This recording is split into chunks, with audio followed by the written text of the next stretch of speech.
bëri mu interpellé quand même may interpellé directement ki nga xam ne moo fi teewal parti boobu di PASTEF coow loolu soxal seen leader Ousmane Sonko depuis le début du débat soxal dossier Adji Sarr Ousmane Sonko da ngeen a yàgg yuuxu ne complot la et complot boobu noonu état moom moo nekk ci ginnaaw barki Dembo Ndiaye on a vu sur YouTube que ni Mamour Diallo dañu am benn audio bu fuité par rapport ak conversation boo xam ne mu nga doon seq ak ki nga xam ne moom moo nekk soxna Adji Sarr loolu aussi ndax daf leen di gën a jox dëgg par rapport ak li ngeen njorto woon ne moom moo am ci biir dossier Adji Sarr Ousmane Sonko.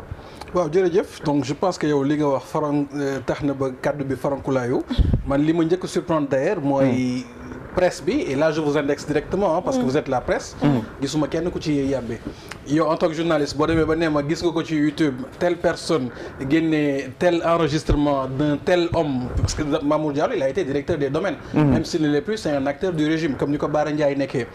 Pourquoi presse sénégalaise yu mel noonu bu amee à la limite léegi activistes yi ñooy informer les Sénégalais ça c'est une question préjudicielle pour reprendre un terme juridique que je me pose. Pourquoi presse sénégalaise léegi sur un certain nombre de sujets bu événement yi demee benn boor la ñuy commencer titrer parce que enregistrement boobu bu indexé woon Ousmane Sonko tarfatal ay ni di gis toute la presse dina ko reprendre toute la presse Ousmane Sonko dans de sales draps Ousmane Sonko mouillé par Adji Sarr Ousmane Sonko patati patata pourquoi si c'est l'inverse maintenant presse sénégalaise bi duñu ci wax. non pourtant wax nañ ci parce que boo duggee ci suñu plateforme information bi mu ngi fa. information bi activistes yi ñoo ko génnee activistes yi ñoo ko relayer activistes yi. parce que ñoo ko passante seen biir en premier lieu. waaw mais xam nga tey yow. il faut pas quand même ndox fii tamit duñu attaquer directement comme ça. non ça moom du ma ko accepter aussi tamit nag. nos amis journalistes seen grand problème. mooy depuis sànq ñu ngi wax ci magistrat yi. wax nañ ci avocat yi. wax nañ ci justice bi. wax nañ ci infrastructure président. président de la république sax mën nañ ko attaquer amul problème man attaqué wu ma dama def un constat. d'accord boo defee une lecture globale. xëy na Sénégal peut-être wax na si. xoolal le landerneau médiatique ñi ci nekk ñëpp ñan ñoo àddu ci sujet boobu. mais traitement journalistique tam dafa uute ak activiste bi jug wax ay waxam. non xam nga traitement journalistique même bu ñu waxee ci wàllum audio bi tamit. dina am benn travail bu war a am en amont.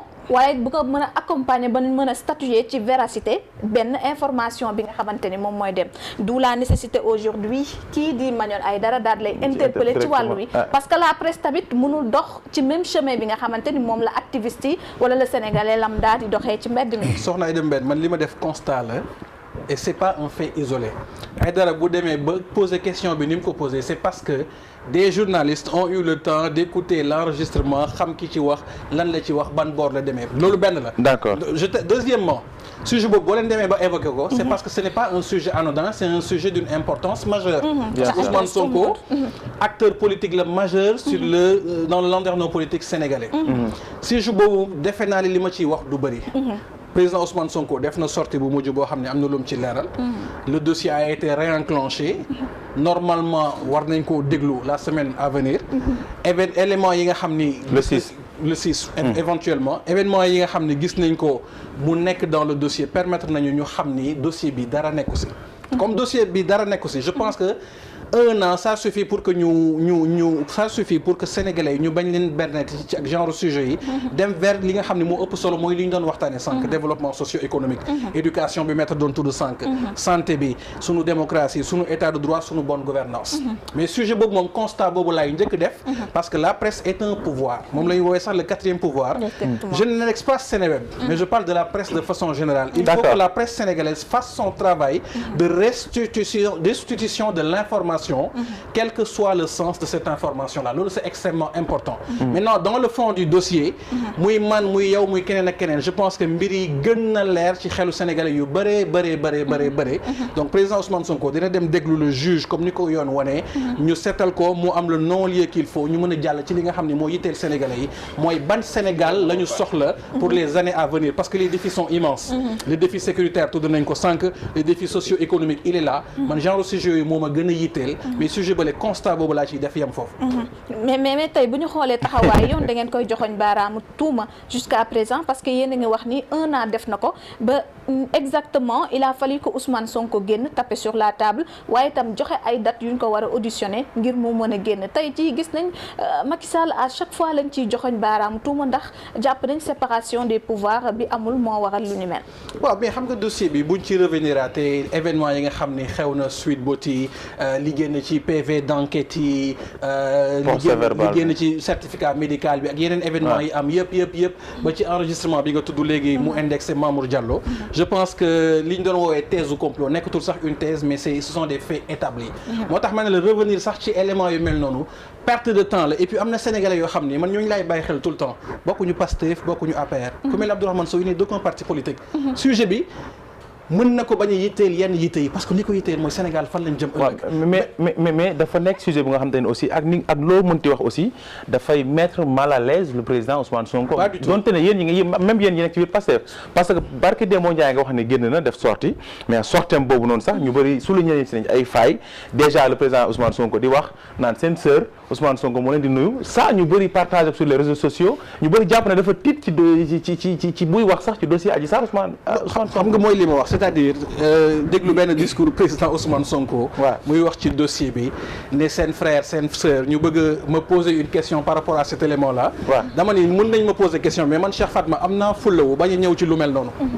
président Ousmane Sonko bu juum wax seen sœur alors que seen frère la waroon yem mën nañ ma poser question bi mais mën naa am fullawu bañ a tontu ci question boobu wax fa dëgg neex yàlla. maintenant sur le sujet en tant que tel effectivement moom jéego yi nga xam ni posé na ko ça a permis de réenclencher le dossier parce que bu décidé bañ a signer te loolu leeral na ko aussi.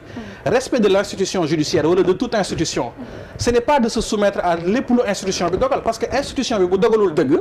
war nga am taxawaay ku ci nekk nag ak niveau bi nga nekk il l'a dit moom niveau bi mu nekk permettre na ko. mu bañ a dem signer ji pour montrer son désaccord par rapport ak ñi nga xam ne noonu la ñuy doxalee dossier bi ak yelleef yi nga xam ne am na ko ñu salfaañe ko. moo tax mu ne ku ci nekk position bi nga taxawee war nga mën a poser acte yoo xam ne da lay permettre nga montrer ton désaccord par rapport ak ni institution judiciaire bi di doxalee te jaarul yoon. est-ce qu'il n'en fait pas un peu trop dem ba quand même tey bu ñu ko déggee également mooy fixer ay dates yoo xamante ni dañ ko war a auditionner. aussi bu leen ñëw ma yokkal la ci ne leen bu kenn génn bu kenn dem tribunal toog leen seen kër ngeen déglu ñu mais restez mobilisés.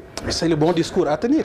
parce que ñi ngi jóge ci événement yoo xam ni février mars am situation boo xam ni am na en toute responsabilité mën nañ lire situation boobu am taxawaay boo xam ni moom ngay am. maintenant est-ce qu'il en fait trop ou pas je ne pense pas. parce que dafa ni am na date bu ñu fixé pour auditionner ko mais ay avocat am ñoo dem waxtaan ak le juge d'instruction ba ñu tënk benn date mu jël information boobu jébbal ko Sénégalais yi parce que le président Ousmane Sonko aussi dans son style de communication boo leen seetloo lui il communique directement par rapport aux Sénégalais à travers ses plateformes ak ses réseaux. D'accord. Maintenant li ma doon wax sànq mooy dossier bi moom moo ko réaccéléré waat te prise de position bi mu jël loolu aussi dafa nekk ci acte yoo xam ne boo ko posé nga montrer ce désaccord par rapport ak ni ñuy doxalee bu jaarul yoon loolu mooy la plus haute forme de respect par rapport à l'institution judiciaire mooy sa taxawaay nga won ko ni ah monsieur le juge wala yéen justice ñi ngeen di doxalee du nii la parce que li leer moom leer na loolu ku ci nekk ak niveau bi nga nekk ak responsabilité bi nga nekk ak cër bi nga yor ci réew bi boo ko mënee doxalee noonu loolu mooy li nga xam ne loolu moo gën maintenant quant au fond du dossier comme ni ma ko waxee les éléments yi nga xam ne nekk na ci dossier bi ba ci dernièrement cet enregistrement là wane na ni ce dossier là mënul dem feneen fu dul un non-lieu ñu seetal ko ñu jàll ci leneen par rapport ak réew mi ni muy doxee. Sëñ Bara lu jëm sax ci audio boobu moo nekk problème. audio bi bi ñu war a càmbarandoo déglu nga ko yow.